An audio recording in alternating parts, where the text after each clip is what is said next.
week Mars and Earth are the closest they'll be for the next 3 years, so it must be done now.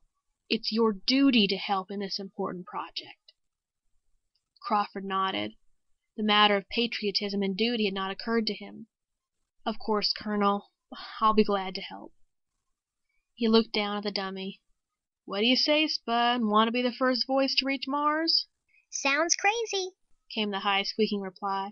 "but it ought to put us in the history books." Spud's glass eyes shifted to the other 2 men in the room, and one lid winked. "Calling Mars. This is Spud O'Malley, old Quiver Voice himself, coming in for a landing." "Good! You'll do it," said Dr. Schultz excitedly. "And if we succeed, the publicity will be worldwide." "Sure," said Crawford. "An actor likes publicity. But are you sure my voice won't be strained?" "I'm sure," Dr. Schultz said. "You'll be talking into a microphone in the same tone you use for a broadcast. Nothing more." "How long will it take?" asked Crawford. Dr. Schultz checked his watch. 15 minutes for the voice to reach Mars, and 15 minutes for it to return. He took out a black notebook from his jacket pocket and began to outline the plan, while Colonel Meadows put together a call to the laboratory. Spud's voice was to be relayed directly to a giant amplifying unit, which would project it into space. Those regulating the voice in the control room would hear nothing but vibrations because of the high frequency it would immediately attain while passing through. Only on its return from Mars would Spud's voice become audible on Earth. It sounded fantastic, but Dr. Schultz spoke of it as if it were a certainty, and Crawford knew he was recognized as a great scientist. A few minutes later, Colonel Meadows hung up the phone. He said excitedly, "Everything's set, all the equipment is ready, and there's a command car waiting outside." Crawford caught a quick glimpse of himself in the mirror. No shower, no shave, no quiet dinner, no walk. All that would have to come later. He'd been hooked. "I'm ready any time you are," he said. He folded Spud in his arms and followed the 2 men to the door. They did not speak much in the car. The laboratory was on the northern rim of the field, a 10-minute drive from the auditorium. Approaching the building, Crawford noticed the high radar towers and the steel fences surrounding its frame. They rode past 3 different guard posts and numerous military policemen before the car halted at the main entrance. Immediately they were rushed into a small broadcasting studio, which was soundproofed and closed off by a heavy metal door. This was Dr. Schultz's home grounds, and he took charge. A microphone had been set up, and Dr. Schultz had Crawford test Spud's voice while a technician in the control room measured it acoustically. After an exact tone had been determined for the amplification unit, Dr. Schultz briefed him on some details, patted him on the back, and disappeared in the control booth, followed by Colonel Meadows. Crawford lit another cigarette and smoked nervously while he waited the go-ahead signal. There was a dry tightness in his throat, and he concentrated on relaxing his tension. High on the studio wall, a large clock hacked away at the seconds, and behind the glass facade of the control booth he could see Dr. Schultz and his assistant manipulating dials on an intricate panel. It was almost 3 minutes before he heard another sound beside the creak of his own impatient footsteps. When Dr. Schultz's voice came on the feedback, the speaker system connected the studio with the booth. "Crawford, talk into the mic when we flash you the sign. Keep talking for a minute, and remember, it's just another broadcast. Good luck." Crawford nodded, deposited the cigarette in an ashtray. He moved into position and slid his fingers along the inner wires of Spud's back until they fitted into place. Spud's head came alive. Dr. Schultz brought his right hand down in a long, sweeping motion. A bright red bulb above the control booth winked into life. Robbie Crayford went into his act. Inside the booth, Dr. Schultz, Colonel Meadows, and the technician watched Crawford performing in pantomime and listened to the strange vibrations emanating from the speaker. They could distinguish no understandable sound, for the amplifier had lifted the voice beyond human hearing as it released it to the stratosphere. They sat quietly, content to wait for the voice to return from its long, lonely journey. Crawford spoke until he saw Dr. Schultz signal for conclusion. A moment later the red bulb blinked out and the broadcast was ended. Crawford felt cold and his hands were perspiring freely. He saw the beaming face of Colonel Meadows motioning him to come inside the booth.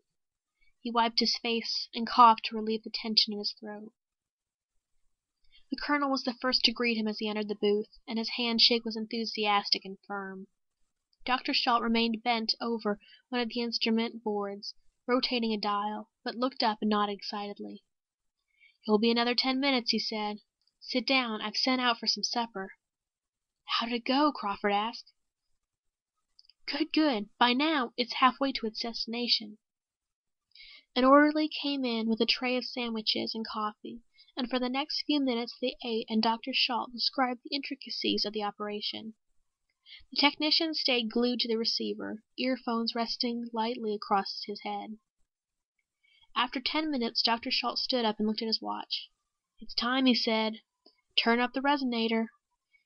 He moved closer to the receiving set as the others gathered around him. The low hum of the monitor signal became louder as the technician switched on a new lever. The static emerged from the speaker thickened, obliterating all other noises. Another 2 minutes went by. Crawford watched it all, aware of the tension and anxiety on each face, feeling the throbbing excitement himself. So they stood, tensely expectant, awaiting the return of his voice. Suddenly the technician whispered, "I've got it! It's coming! I hear it returning!" He swung around, offering his earphones to Dr. Schalt, who grabbed for them hurriedly. The scientist raised the cups of his ear and waited. The room fell into deeper silence. Yes, it's the voice! Turn up the resonator to full volume. We've got it! The voice is completing the circuit!"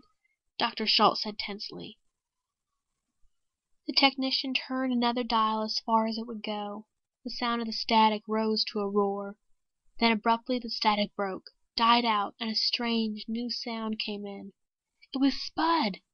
Spud's voice creeping it back from a trip to Mars, 35 million miles away. Hello, this is the voice of Spud O'Malley, speaking to you from Harlow Field in the United States of America. My voice is being sent to you by a newly invented amplification unit developed by Dr. Paul Schalt at this experimental base. This is the first time such an operation has ever been tried. We extend our heartiest greetings, our deepest felicitations. It went on, the high, squeaking voice, friendly, humorous, alive, sending back to them the words that Crawford had spoken into the microphone a few minutes before. Crawford studied the faces of the other men. They had worked and planned a long time for this single moment, the realization of a long-pursued dream. Colonel Meadows was rubbing his hands together gleefully. The voice was reaching its climax. Success was assured. History had been made. There was a little silence as Spud finished speaking. The technician reached across leisurely to shut off the resonator. Suddenly, the voice started again. The technician's hand froze in midair. The same high, squeaking tone, the same inflections, the same pitch, but this time it was commanding, authoritative. This is Mars. We have received your voice. We know of you, know your language. We want you to know that we do not like intruders. We want no contact with you. Seek us out no more. The voice was received clearly. It fits our frequency well. We will keep it so that no more communication from you is possible. Let this be a warning. Stay away. We do not want you. The voice stopped, and there was silence again. Then Colonel Meadows chuckled. "Very clever, Crawford. You really startled me for a moment." "Yes," said Dr. Schalt, smiling. "So you made a little joke at the end. Very clever." Crawford's back was to them as he stared at the loudspeaker. His face was contorted in a surprising grimace, and the flesh was suddenly white and lifeless. He turned to them, his body rigid and his mouth trembling as he whispered, "That voice! That last voice! It wasn't mine! That wasn't me speaking!" Dr. Schalt laughed. "Superb actor! A great performance, Mr. Crawford. We are most grateful to you." "Robbie's a born comedian," added Colonel Meadows, his eyes sparkling with the humor of the situation. "Never misses a chance to clown." "Don't you understand? It wasn't my voice!" screamed Crawford. He looked from one man to another, his eyes pleading for belief.